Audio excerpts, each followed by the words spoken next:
अस्सलाम वालेकुम। Welcome to my YouTube channel. मैं हूँ नूर। आई होप आप सब लोग ठीक होंगे। आज मैं डीप लव अस कलाम ए आसिफ लास्ट एपिसोड लेकर आई हूँ। चलिए स्टार्ट करते हैं विदाउट वेस्टिंग एनी टाइम। और आई एम रियली सॉरी, एक दो वीडियोस में ऐसा होता है कि मेरी ममा की कॉल आ जाती है बिकॉज़ मैं दूसरे रूम में होती हूँ और वो अंदर रूम में होती हैं, जिसकी वजह से I am really sorry for the disturbance. चलिए स्टार्ट करते हैं विदाउट वेस्टिंग एनी टाइम। बिस्मिल्लाहिर्रहमानिर्रहीम। क्या है ज़मान, सारे बाल ख़राब कर दिए हैं। दिलकश ने आगे बढ़कर इसके बाल बनाए। हाँ याद आया, मैंने चेंज किया था तो पॉकेट से निकाला ही नहीं था। इसी इसी शर्ट में होगा। ज़मान को याद आया तो वो बात की तरफ बढ़ा। ज़मान, मैं जा रही हूँ किचन में नाश्ता बनाने, प्लीज़ अब आ जाना, फिर कहोगे कि लेट हो गया हूँ। और याद है ना, जल्दी आना है। दिलकश इसको रात का वादा याद दिलाकर बोली। हाँ हाँ याद है, आ जाऊँगा अगर जाने दोगी तो। ज़मान ने वॉलेट कोट की जेब में डाला और चलता चलता हुआ दिलकश के पास आया। वो दरवाजे के पास ही खड़ी थी। ज़मान ने झुककर दिलकश के गालों पर प्यार किया। थोड़ा हरकत करता थोड़ी हरकत करता वो होंठों तक पहुंच गया। दिलकश की नाजुक कमर पर गिरफ्त डाले ज़मान ने इसको उठाकर अपने बराबर किया और होंठों को कैद कर लिया। फिर इसकी कलाई पकड़कर दरवाज़ा खोला और नीचे बढ़ा। नाश्ते की मेज़ पर ज़मान का पूरा ध्यान दिलकश की तरफ था। वो चाय बना रही थी पर दिलकश का यूं यकटक ध्यान इसको उलझा रहा था। ज़मान, किस पार्टी के साथ मीटिंग है? मलिक शहजाद ने अखबार में इस पर रख कर पूछा था। अब्बू, लाहौर की पार्टी है, पहले लाहौर ही रखी थी, फिर मेरे कहने पर वो लोग यहाँ ही आ रहे हैं। मनाल में आज 10 बजे है, सो मैंने ऑफिस से होते होते जाना है। फाइनल वगैरह इधर ही है। ज़मान की पूरी बात बता दी ज़मान ने पूरी बात बता दी और मनाल वालों का रेस्टोरेंट बंद कर दिया गवर्नमेंट ने। I don't know why. चलो अच्छा है, लाहौर की पार्टी का तारुफ हमारे लिए फ़ायदा मंद होगा, अच्छे से डील कर लेना। मलिक शहजाद ने खुशी देकर कहा, फिर अपना चश्मा उठाकर चाय का कप लेकर तस्लीम को आवाज़ें देकर बाहर लॉन में चला गया।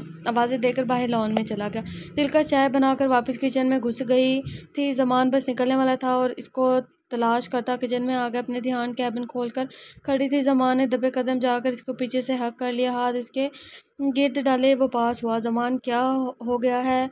ताया अबू बाहर हैं। वो दूर होते ज़मान के होंठों पर हाथ रख कर बोली, तुम्हारा ताया बाहर ताज़ा हवा खा रहा है। ताई अपने रूम में वाइल एक अच्छा बच्चा, तुम्हारा हस्बैंड, वो तुम्हारे पास है। ज़मान शौकी से कहता दिलकश पर झुका। ज़मान, रोमांस बस अपने बेडरूम में, बाहर नहीं। रोमांस? दिलकश हंसकर बोली। एक तो जब ये हो जाता है ना, मुझे बहुत ज़्यादा गुस्सा आता है, तप चढ़ती है तप। ओहो यार, चेक्स पर कर रहा हूँ। ज़मान ने जिससे कहा और वापस दिलकश की तरफ मुतवज्जह हुआ। वो अपनी चालबाजी में बाज नहीं आई थी, बदले की आग सुकून नहीं लेने देती थी। मलिक शहजाद ने इसको अपने बच्चे के सदके माफ़ कर दिया था, पर रिश्ता ख़त्म कर दिए थे। जेल से छूट जाने के बाद सलमा ने दाइशा से रब्ता किया। वो अपनी नई ज़िंदगी में खुश थी, मज़ीद किसी दो नंबर काम में शामिल होना नहीं चाहती थी, इसीलिए सलमा से नाता ख़त्म कर दिया। मेरी अपनी बेटी मुझसे दूर कर दी, तुझे मैं नहीं छोड़ूंगी। नहीं मलिक शहजाद भी तरसेगा, औलाद को वादा है मेरा ये। सलमा ने ज़ख्मी शेर की तरह धाड़ मारी और अपना फ़ोन से नंबर मिलाने लगी। फिर कुछ पता देकर इसने फ़ोन बंद कर दिया। अपनी बर्बादी पर दूसरे के सर इल्ज़ाम लगाकर इनकी खुशियाँ तबाह करने वाले फिर कुत्ते की मौत मरते हैं। ज़मान को घर से निकलने घंटा होने को था।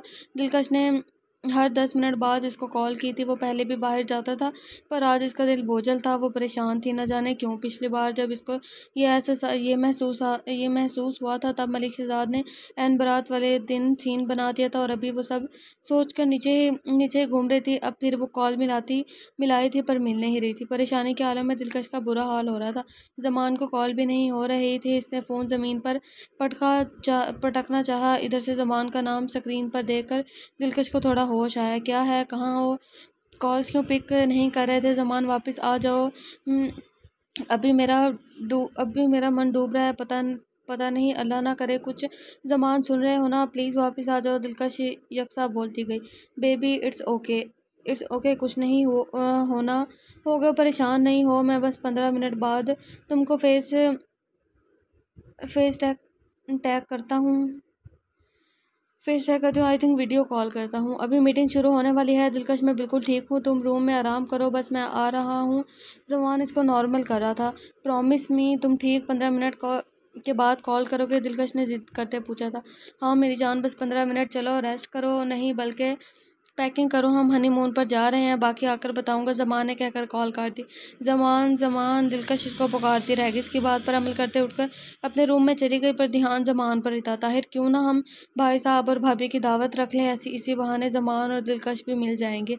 अब तो जमान ने चक्कर ही नहीं लगाया। रुबीना ने काम करते ताहिर के पास जाकर कहा, अरे मुझे याद नहीं रहा बताना का भाभी कि हाँ हमारा खाना है आज रात का। मुझे भाई साहब की ही सुबह कॉल आई थी, जमान की कोई मीटिंग है, आ जाना। इसके आना जाना इसे आ जाना इसके तो फिर चलते हैं। आ जाए वो तो फिर चलते हैं। ताहिर ने मुट्ठी भरकर पौधे को पानी दिया। अच्छा चलें, ये तो बहुत अच्छा हो गया है। मैं जाकर सबा को कहती हूँ तैयार रहे। रुबीना खुशी से सबा के रूम की तरफ चल पड़ी। उफ, एक तो वक्त भी नहीं गुजरा, जमान कब आओगे? दिलकश कमरे में पड़ी इसकी शर्ट समेट कर बोली, एक मिनट इतना लंबा हो रहा है और इन जनाब को अपनी मीटिंग की पड़ी है। आ जाए, एक बार फिर पूछती हूँ। दिलकश थक हार कर बेड पर लेट गई, पर सोच अभी तक जमान में थी। इसका दिल बुरी तरह वहम और वसवे से दिल में पैदा कर रहा था। दिलकश ने दोबारा मोबाइल उठाया और नंबर पर अभी उंगली रखी थी। नीचे से इसको तस्लीम आवाज़ें दे रही थी। वो मोबाइल अंदर छोड़कर अपने कमरे से बाहर निकली और नीचे की तरफ बढ़ी। हाँ जी ताई अम्मी, दिलकश ने सीढ़ियों पर खड़े होकर पूछा। बेटा आज दावत है, तुम्हारे अम्मी अब्बू आ रहे हैं। शाम को रात का खाना इधर है सबका, तो कुछ अच्छा बना लो। बाकी कुछ ऑर्डर्स करना है तो फिर जमान को कॉल कर दो, आते हुए ले आएगा। तुम्हारे ताया बता रहे हैं, अभी न्यूज़ में बता रहे हैं, तेज़ तूफ़ानी बारिश का। जमान को कहो जल्दी आ जाए। तस्लीम ने एक एक सारे अपनी बात ख़त्म की। दिलकश और परेशान होगी। मैं जमान को कॉल करती हूँ, फिर आपको बताती हूँ ताई अम्मी। वैसे वो कह रहे थे जल्दी आ जाऊँगा, अभी तक नहीं आए। दिलकश ने खदशा जाहिर किया तो तस्लीम ने हौसला दिया। अल्लाह सब अच्छा करेगा, तुम परेशान ना हो। कॉल करो और बोलो आ जाए अब, तस्लीम ने प्यार से कहा। जी ताई अम्मी आप आराम करें, खाना मैं बनाती हूँ थोड़ी देर तक। अभी बहुत वक्त है बेटा, आराम से बना लेना। बस बाहर से जो मंगवाना है वो जमान को बता देना। फिर तस्लीम कहकर अपने कमरे में चली गई। ठीक है, दिलकश ने होले से कहा और वापस आकर मोबाइल उठाया। जमान का नंबर क्लिक किया, बेल जा रही थी। इसको थोड़ा सुकून हुआ। कुछ सेकंड बाद जमान ने कॉल पिक की। सुन इसकी गाड़ी बेचनी नहीं चाहिए, बम लगा दो। बचनी नहीं चाहिए, सुन इसकी गाड़ी बचनी नहीं चाहिए, बम लगा दो या गोलियां चला दो, मुझे मौत की खबर मिलनी चाहिए, एक निस्वानी आवाज़ ने कहा। जी मैडम ऐसा ही होगा, एक भारी सी आवाज़ ने कहा और दांत निकाल कर फ़ोन ज़मीन पर पटक दिया। अब आएगा मज़ा, अब आएगा सुकून मुझको, अब मिलेगा मलिक शहजाद का नया तोहफ़ा। हा हा हा। दिलकश इससे पहले तुम वापस कुछ कहो, मैं निकल रहा हूँ, बस थोड़ी देर में घर पहुँच जाऊँगा। मौसम ख़राब होने से मीटिंग की जगह फिर बदली तो वक्त लग गया। यार जमान ने अभी इतना कहा था कि दिलकश चुप। मेरी जान मैं आ रहा हूँ। दिलकश अच्छा बताओ कुछ चाहिए? जमान ने बात बदली। अगले 10 मिनट तक अगर घर ना हुए तो जमान में अम्मी के यहाँ चली जाऊँगी बस। दिलकश ने धमकियों से काम लिया। जमान हंस पड़ा। ऐसे कैसे आ रहा हूँ, ये आ गया गाड़ी और बस आने लगा हूँ। जमान के इतना कहने पर वो थोड़ा पुरसकून हो गई। लव यू दिलकश, I love you so much, Zaman ने मोहब्बत पाश लहजे में कहा और वो रह न सकी। मुझे दूर दूर वाले इजहार बिल्कुल नहीं पसंद, अब आ जाओ, अब मेरी बस हो गई है। दिलकश ने 2-3 घंटे मुश्किल से निकाले थे, बस आ गया। अभी घर आकर बात होगी। तूफ़ान में ड्राइविंग मुश्किल हो जाती। तैयार रहो, आ रहा हूँ।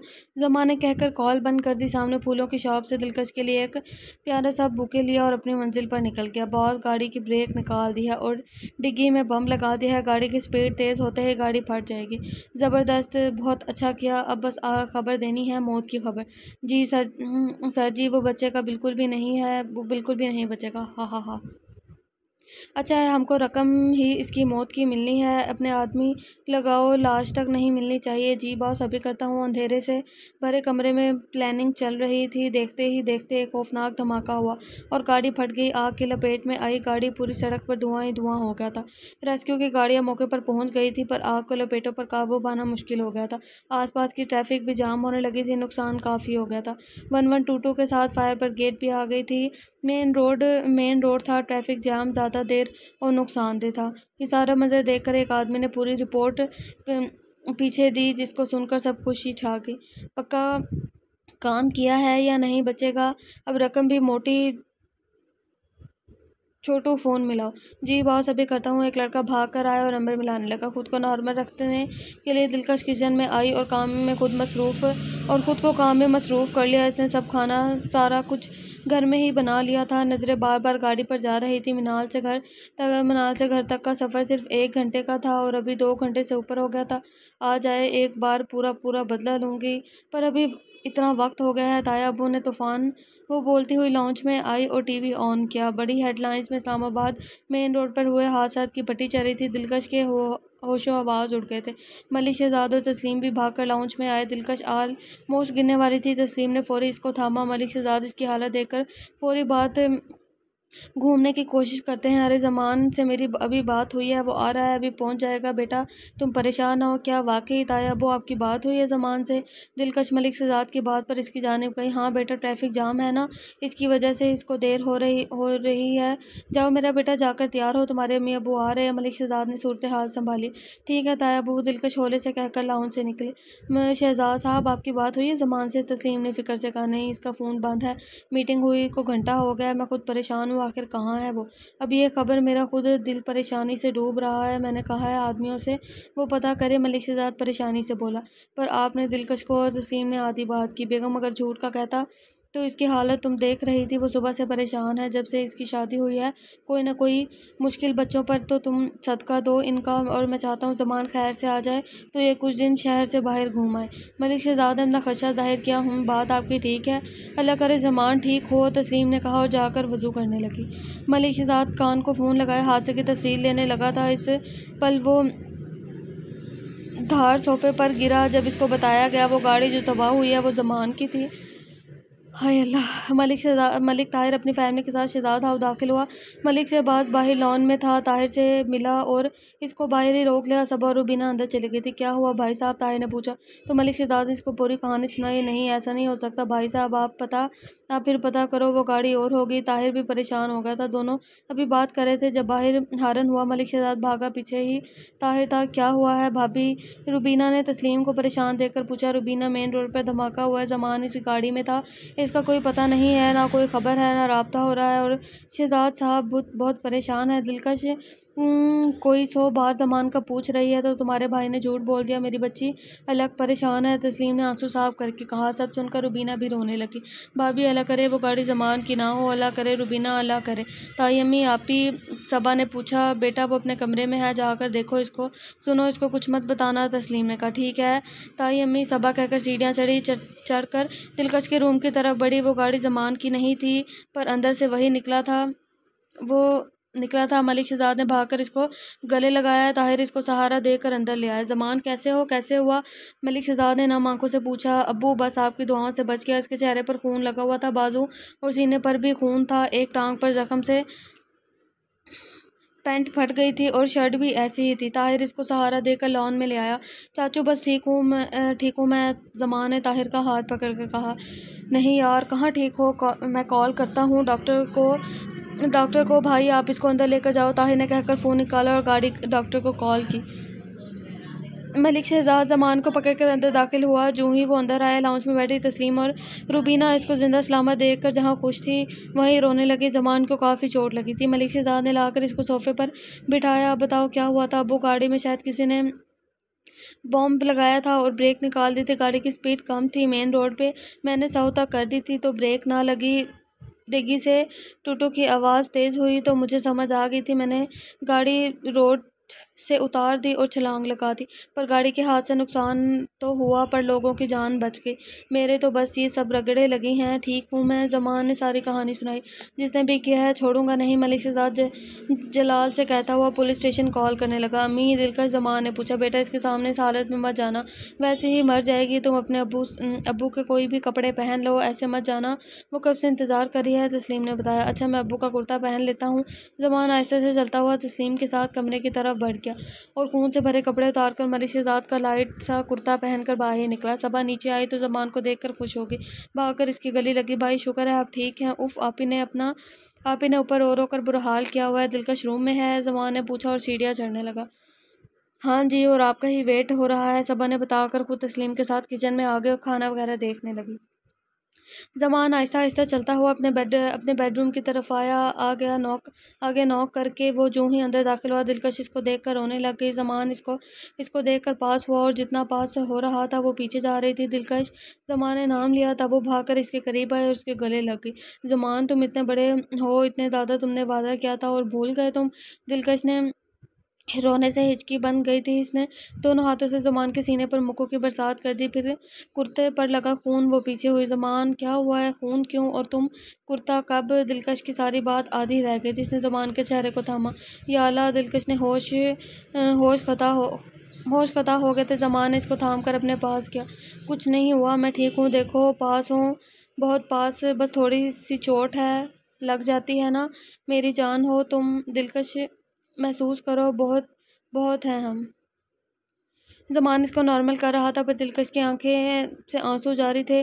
तुम वाकई मेरी जान ले लोगे ज़मान? मेरी सांसें बसती हैं तुम में, तुम मेरे सब कुछ हो।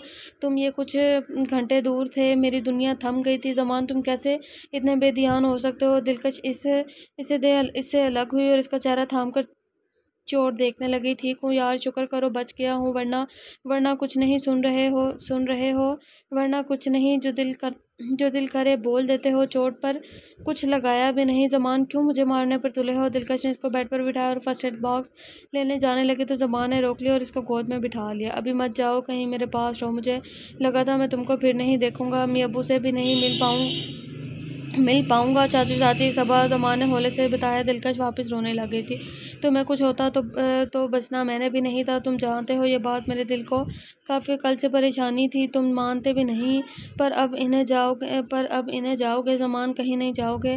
दिलकश इसके बालों में हाथ फेरने लगी। ज़मान दर्द से थोड़ा कराया। क्या हुआ? मैं कुछ लेकर आती हूँ, तुम लेटो। दिलकश वापस खड़ी हुई। ज़मान ने कुर्ता पर खून इसको परेशान कर रहा था। इसने आगे बढ़कर कुर्ते के बटन खोलना शुरू कर दिए। अगर कोई आ गया तो? ज़मान ने इसको छेड़कर कहा। ज़मान, इतनी चोट लगी है, मेडिसिन लगाओ प्लीज़। मैं लेकर आती हूँ और यहाँ से उठना मत। दिलकश कहकर कमरे से निकल गई। ताहिर डॉक्टर को ले आया था और रूम में ज़मान को देख रहा था। दिलकश नीचे तस्लीम के पास इसके गले रख कर रो रही थी। शुक्र करो अल्लाह का, ज़मान बच गया है बेटा, बहुत ही गंदा धमाका हुआ है, गाड़ी फट गई। वो जो खबर थी वो ज़मान की गाड़ी थी। दिलकश, तस्लीम ने इसको हादसे की सारी कहानी सुनाई। ताई अम्मी, आप ज़मान का सदका दे दें अभी, दिलकश ने रोते हुए कहा।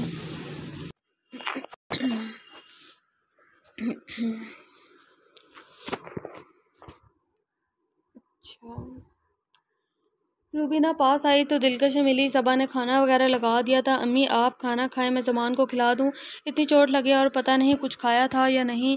मैं इनको रूम में नहीं दे कर आती हूँ, फिर मेडिसिन। हाँ बेटा, इसको रूम में दो खाना। ये मेडिसिन कुछ दी हैं डॉक्टर ने, कुछ मैं मंगवाता हूँ, ज़मान को दे देना और इसको ठंडी जगह से दूर रखना। ज़ख्म ताज़ा है, अगर बिगड़ जाएगा। मलिक ताहिर दिलकश को दवाई पकड़ाकर खुद मलिक शहजाद के पास चला गया। दिलकश ने डिश में खाना रखा और सीढ़ियाँ चढ़ती अपने रूम में आई। ज़मान बेड पर नहीं था। दिलकश ने टेबल पर डिश रखी और उसकी तलाश करने लगी। मुझे तरसाने और रुलाने में कुछ कमी रह गई है। ज़मान को बाथरूम में पानी खोले खड़ा देखकर वो गुस्से से बोली। यार उलझन हो रही है। ज़मान ने सफाई दी। अभी डॉक्टर गया है पट्टियाँ करके, और तुम? दिलकश इसका हाथ पकड़कर इसको बाहर ले आई। ज़मान ने शॉर्ट्स पहनी थी। यार कोई यार नहीं, चुपचाप पहनो इसको। दिलकश ने टी शर्ट निकाल कर इसको दी। बेबी, डॉक्टर ने मना किया है, मेरी जान नहीं पहन सकता ना, आज यूं ही कबूल करो। ज़मान प्यार दे कहता दिलकश को पास करके बोला। इसके सीने पर लगे खून और पट्टी को देख कर वो समझ गई। फिर खुद अपना दुपट्टा गीला करके ज़मान की क्या साफ करने लगी। इसको रोता देख ज़मान से अब रहा ना गया तो इसके करीब होकर दिलकश को बाहों में भर लिया। प्लीज़ रोना बंद करो दिलकश।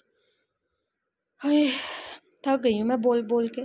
दिलकश, ठीक हूँ मैं, ये थोड़ी थोड़ी सी चोटें हैं, ठीक हो जानी हैं। चलो खाना खाते हैं, चलें। ज़मान इसको पकड़कर सोफे पर ले आया। मलिक शहजाद गुस्से में था। ताहिर ने समझाकर इसको ठंडा किया। पुलिस कार्रवाई में लग गई थी। नीचे खाने की मेज़ पर सब जमा थे। सबने खाना खाया। मलिक शहजाद के कहने पर ताहिर लोग इधर ही रुक गए थे। खाना देकर फारिग होकर सब गप्पों में लगे थे। मलिक शहजाद ज़मान से मिलना चाहता था, पर तस्लीम ने मना कर दिया। आप कल मिल लेना ज़मान से, अभी वो थका हुआ है, फिर नई शादी है और आए दिन ये सब वक्त दें इन दोनों को, तस्लीम ने कहा। भाभी बिल्कुल ठीक कह रही हैं, रुबीना ने भी कहा। अच्छा चले, कल बात होती है। कल SHO भी आ रहा है, अच्छे से ज़मान नींद पूरी करे, कल बयान देगा। हाँ जी चलें, सो जाएं फिर। सब अपने अपने कमरों में चले गए। दिलकश ने रूम का AC कम कर दिया था। ज़मान को चादर देकर वो खुद चेंज करके वापस आई।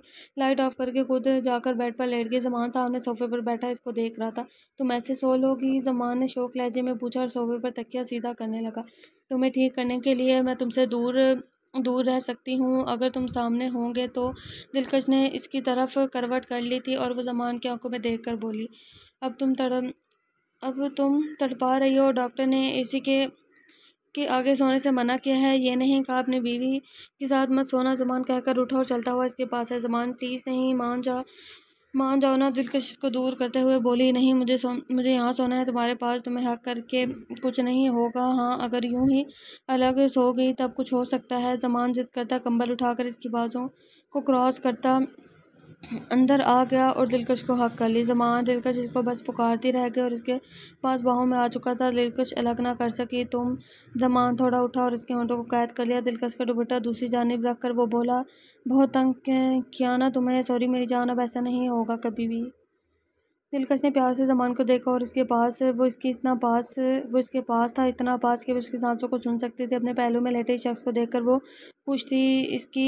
इसके बिना वो ज़िंदगी का तसव्वुर भी नहीं कर सकती थी। क्या सोच रही हो? ज़मान ने इसको खुद पर मुतवज्जा देकर पूछा। यही कि मेरे हबी को कंबल लेना कब आएगा? दिलकश ने हंसकर कहा। ज़मान पर कंबल ठीक किया। अच्छा मैं सोच रहा हूँ कल हम हनीमून पर चले। ज़मान इसका हाथ पकड़कर होंठों से लगाकर बोला, कोई नहीं जा रहे तुम हनीमून पर, अपनी हालत देखो ठीक हो जाओ फिर सोचना। अभी मुझे मेरा मियाँ बिल्कुल ठीक करके दो। दिलकश ने गुस्से से कहा, तुम्हारा मियाँ बिल्कुल ठीक है, तुम टेस्ट कर सकती हो वैसे।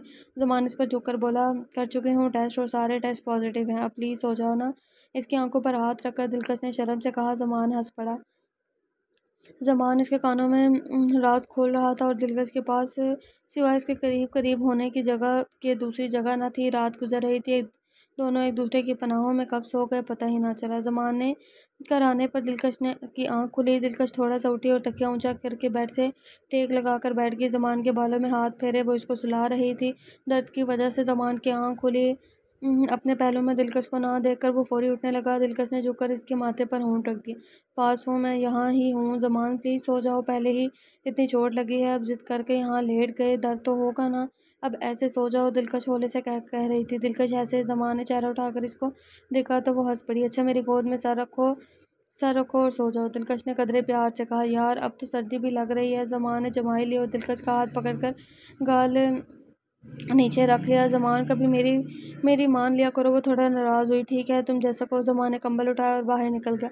उफ, कहाँ जा रहे हो ज़मान? दिलकश ने बड़ी सी आंखें और बड़ी करके पूछा। सोफे पर जा रहा हूँ। ज़मान ने फौरी कहा। तुम ना उल्टा ही क्या करो, यहाँ आओ मेरे पास, नींद ज़रूरी है मेरी जान, और मुझे पता है तुम्हें ऐसे नहीं आनी। दिलकश बाहें फैलाए इसको वापस बुला रही थी। थक जाओगी ऐसे यार। ज़मान वापस बेड पर लेट गया। इस वक्त कोई बहस मत करना, हम सुबह उठकर अच्छे से लड़ाई करेंगे, मेरा हिसाब बाकी है। अब आओ यहाँ, मुझे कुछ सर्दी लग रही है। दिलकश बाहों को खोले हुए थी। ज़मान एक सेकंड इसको देखता रहा, फिर इसके सीने पर सर रखकर लेट गया। दिलकश ने इसको पूरा कवर कर लिया था अपने सीने पर और ज़मान की गर्माहट महसूस कर रही थी। फिर इसको पास करते बालों में उंगलियां घुमाते वो सो गई। सुबह की किरण ने कमरे के अंधेरे को कम कर दिया था। ज़मान अभी तक सो रहा था। इसको बेड पर लिटा कर दिलकश ने अपना दुपट्टा वहाँ से छोड़ दिया था और वो कमरे से बाकी बिखरे कपड़े समेटने लगी। फिर नमाज का वक्त ना निकल जाए तो वज़ू करके फ़जर पढ़ने लगी। वो फ़र्ज़ पढ़कर फारिग हुई। बाल अभी थोड़े गीले थे। दिलकश ने चादर सोफ़े पर रख दी और ज़मान के लिए कपड़े निकालने लगी। सीने पर जो कट लगा था वो इतना गहरा नहीं था, पर पट्टी से इस पर खिंचाव आ गया था। सारे कपड़े देखकर दिलकश ने एक सफ़ेद रंग की हल्की सी टी-शर्ट निकाली। साथ शॉर्ट्स रखकर वो ज़मान को उठाने के लिए बेड के पास आई। ज़मान पुरसकून नींद में सो रहा था। दिलकश ने आकर इसको आवाज़ दी। दरवाजे पर दस्तक हुई। कौन? दिलकश ने पूछा। मैं हूँ बेटा, उठ गए हो तुम लोग? तस्लीम की आवाज़ पर दिलकश अपना दुपट्टा अब ज़मान के बाजू नीचे से कैसे उठाती, इसने चादर ली और दरवाज़ा खोला। अस्सलाम वालेकुम ताई अम्मी। वालेकुम सलाम। ज़मान कैसा है? तस्लीम ने प्यार से कहा। अभी सोए हैं, पर रात बुखार था, अभी सुबह देखा मैंने, ठीक है। दिलकश तस्लीम को बताए हुए इसको पकड़ कर अंदर ले आई। ताई अम्मी आप देखें, अभी बुखार है, बेड के पास लाकर दिलकश ने तस्लीम को कहा। तस्लीम ने मुस्कुराकर इसको देखा, फिर जमान के माथे पर हाथ रखा तो बुखार नहीं था, पर गाल पर लगी रगड़ से हल्का सा खून था। दिलकश, जमान की गाल पर जो रगड़ है इस पर लगा देना कुछ बेटा, सारी रात तो सुकून नहीं था, जनाब को लगाती कब। दिलकश दिल ही दिल में हंसी। अच्छा मैं लगाती हूँ ताई अम्मी। दिलकश फर्स्ट एड बॉक्स ले आई। इसको उठाओ, नाश्ता करवा के मेडिसिन दो, फिर तुम्हारे ताया अब वो कुछ प्लान बना रहे हैं, जमान को ठीक करो ताकि तुम लोग एंजॉय कर सको। तस्लीम ने प्यार से दिलकश की गालों पर हाथ रखा और कहकर कमरे से बाहर चली गई। मलिक शहजाद ने अपने ज़रिए से पता चला लिया था। सलमा का नाम सुनकर वो चौंका था।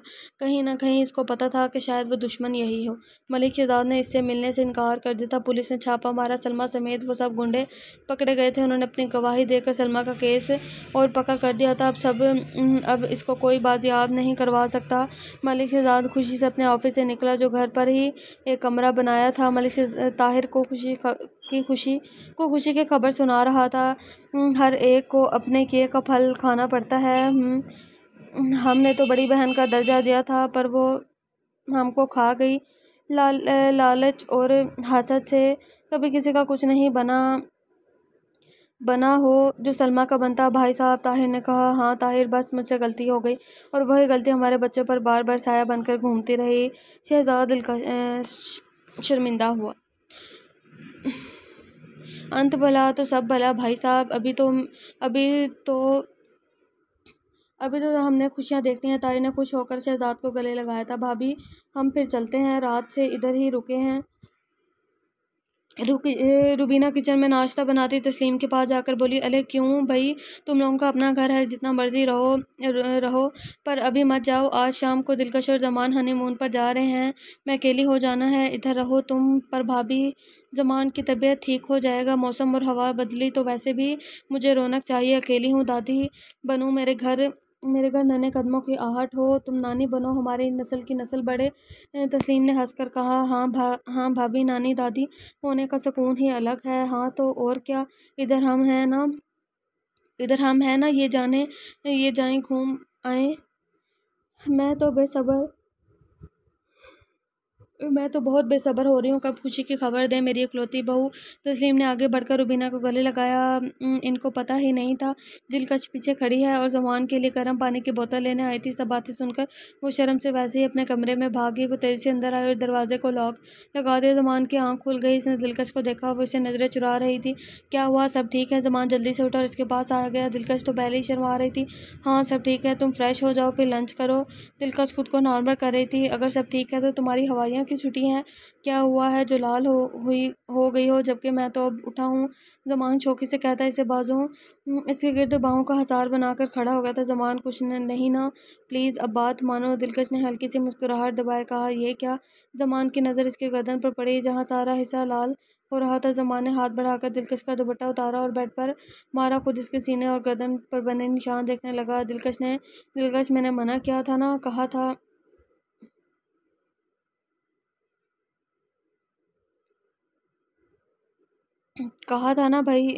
ना मैं बेड पर सो जाऊंगा। अब देखो सारी गर्दन और ये सब। जमान इसके बाल कंधे से पीछे करके इसको सोफे पर ले आया था। कुछ भी नहीं जानी, बस थोड़ी सी लाल हुई है, अभी ठीक हो जाएगा। वैसे भी दुपट्टा गले में होता, किसी को क्या पता चलना। जमान की फिक्रमंदी पर वो बोल पड़ी, मुझे तो देखना है ना। जमान इसके गले और गर्दन पर फूंक मारने लगा, तो तुम्हें हक है, पर तुम क्यूट, अभी ये ठीक हो जाना है। बेबी की वजह से भी हो जाता है जब इसको सीने पर सुलाएं। दिलकश ने एकदम कहा। जमान के चेहरे पर गहरी मुस्कुराहट आई। तुम्हें बड़ा है वैसे। जमान इसको छेड़ कर बोला, हाँ एक अदद मियाँ को संभालना भाई बच्चों के जैसा काम है, फिर तुम हो ही बेबी। दिलकश ने इसके गाल पर किस किया, पर हमारे बेबी को भी हक नहीं, वो मेरी वाइफ को यूं निशान थे। जमान की नज़रें जब दिलकश के गले और गर्दन पर पड़ी, वो परेशान था। वो जानती थी तुम्हारे दूर होने से और इस चोट के निशान से अच्छे हैं ये निशान जो मेरे गर्दन पर है, और वैसे भी अब अपनी वाइफ को शेयर करने की आदत डालो। दिलकश ने अदा से कहा और सोफे से उठ गई। मतलब मैं क्यों और किसके साथ शेयर करूं, तुम मेरी हो। जमान ने गुस्से से इसको देख कर कहा।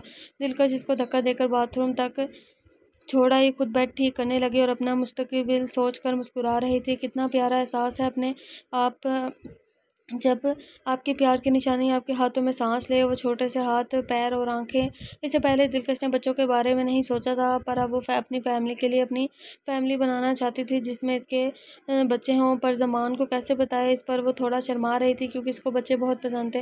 वो शावर लेकर बाहर आया, टॉवल सर पर रखे वो बाल खुश कर रहा था। जब इसने बेड पर दिलकश को मुस्कुराते देखा, टॉवल वहीं छोड़कर वो आगे आ गया था।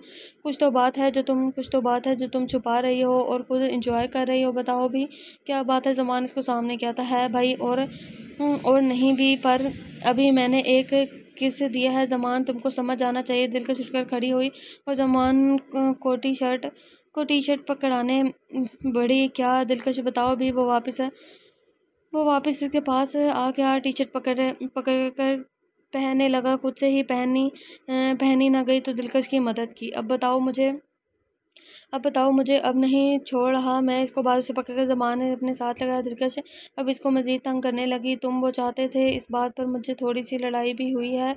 और दिलकश चुप हो गई, इसको सोचता छोड़। वो अपनी कलाई छोड़कर दुपट्टा ठीक करने लगी। चलो अब नीचे सब वेट कर रहे हैं, बाकी तुमको उधर पता चल जाएगा। दिलकश ने इशारे से कहा। नहीं दिलकश सुनो, आर यू प्रेग्नेंट? ज़मान ने हैरत और खुशी से कहा। दिलकश इसके बात पर पलटी और गहरी मुस्कुराहट से इसको देखती रह गई। No but I wanna be, दिलकश ने मोहब्बत पाश लहजे में कहा जिसको वो सुनना चाहता था।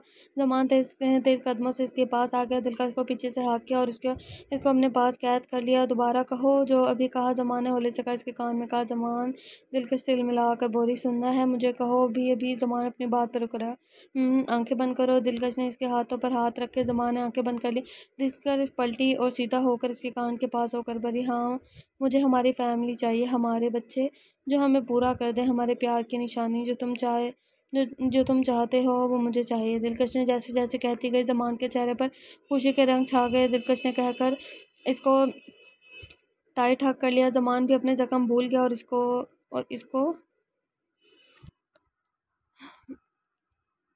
इसको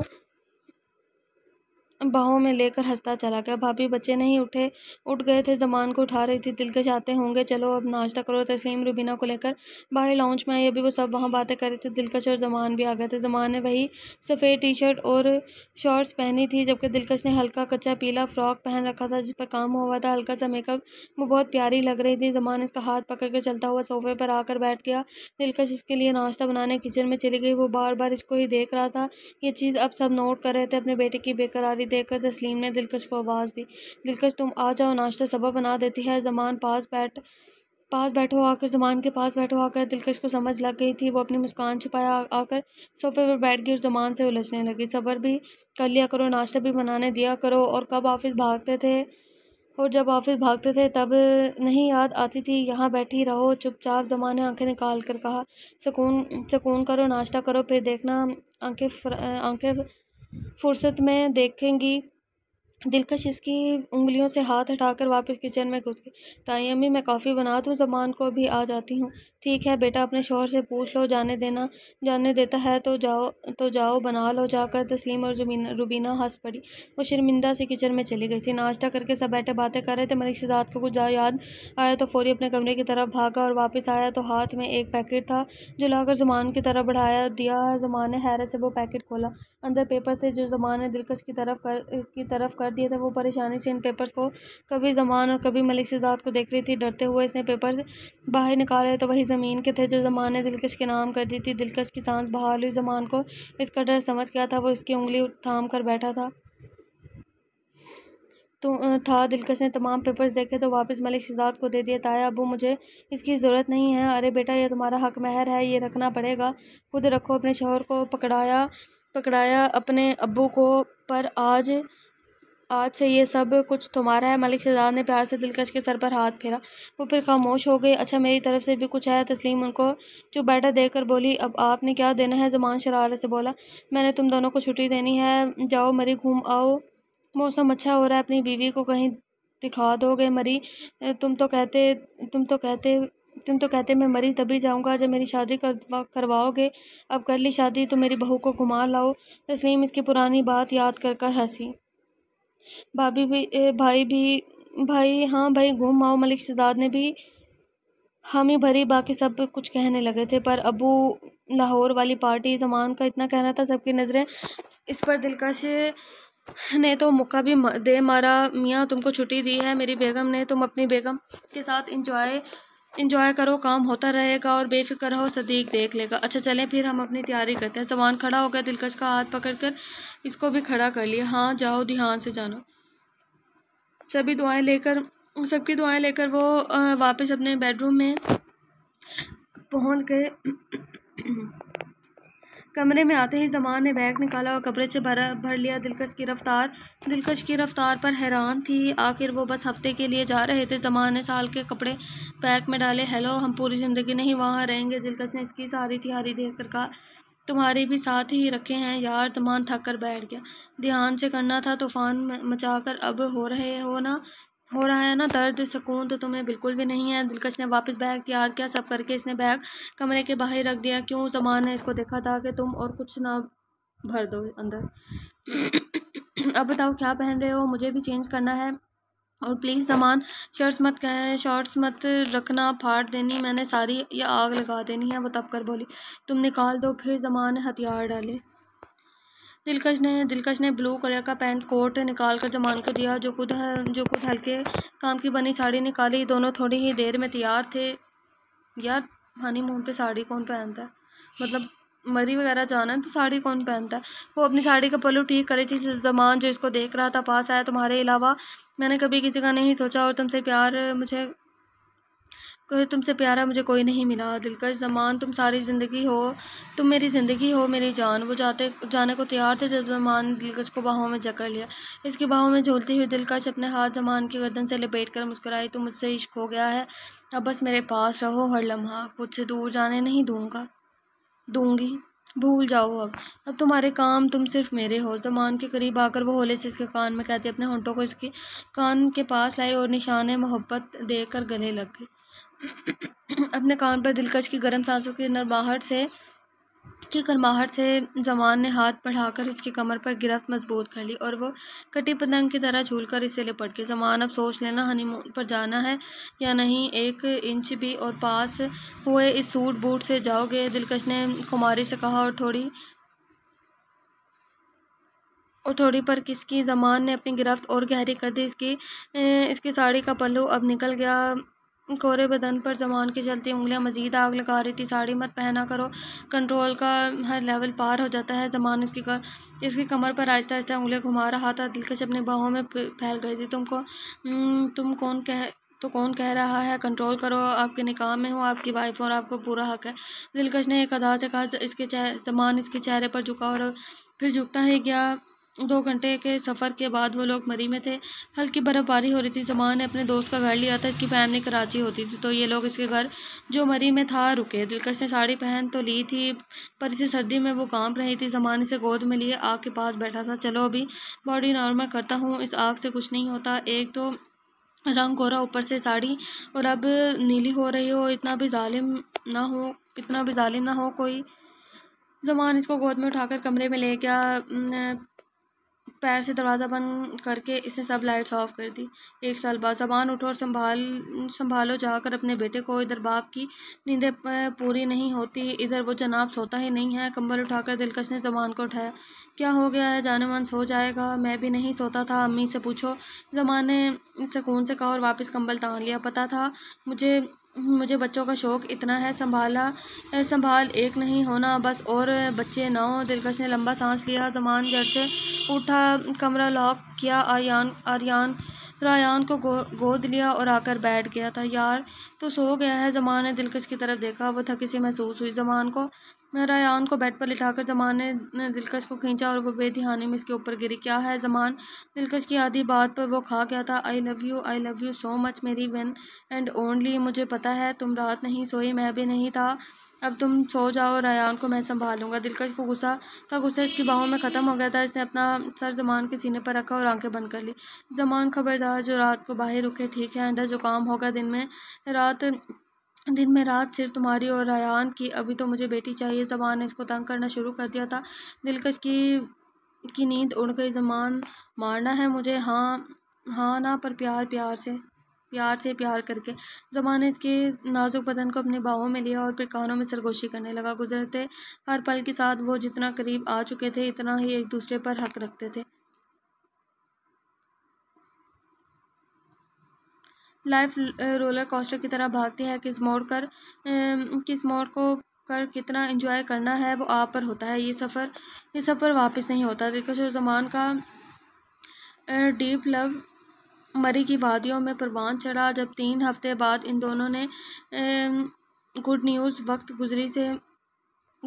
दी। वक्त तेज से गुजर गया। दोनों घरों की खुशियाँ और दिलकश ज़मान का बचपन वापस आ गया था। इनके बेबी की सूरत में अच्छे और प्यारे यादगार पल होते हैं। हम ऐसे ही नफ़रतों से निकाल देते हैं। किसी से डीप लव करो, इसको महरम बनाओ और पूरी लाइफ प्यार से गुजारो। ख़त्म शो। तो आप लोग अपनी राय कमेंट सेशन में मुझे ज़रूर दीजिएगा कि आप लोगों को नावल कैसा लगा है। मुझे तो नावल सो लगा है, मतलब इंटरेस्टिंग था बट इतना नहीं था। खैर, कमेंट सेशन में अपनी राय ज़रूर दीजिएगा और मुझे दुआ में याद रखिएगा और कमेंट ज़रूर किया करें आप लोगों को नावल कैसा लगा। और कोई और नावल रीड आउट करवाना चाहते हैं तो आप वो भी मुझे ज़रूर बताया कीजिए। एक तो ना मेरे मुंह से निकल जाता है। खैर, अपना बहुत सारा ख्याल रखिएगा। मिलते हैं नेक्स्ट नावल के साथ। नेक्स्ट नावल मैं आपके लिए गैंगस्टर बेस रूड हीरो का लेकर आ रही हूँ। अपना बहुत सारा ख्याल रखिएगा, मुझे दुआ में याद रखिएगा। अल्लाह हाफिज़।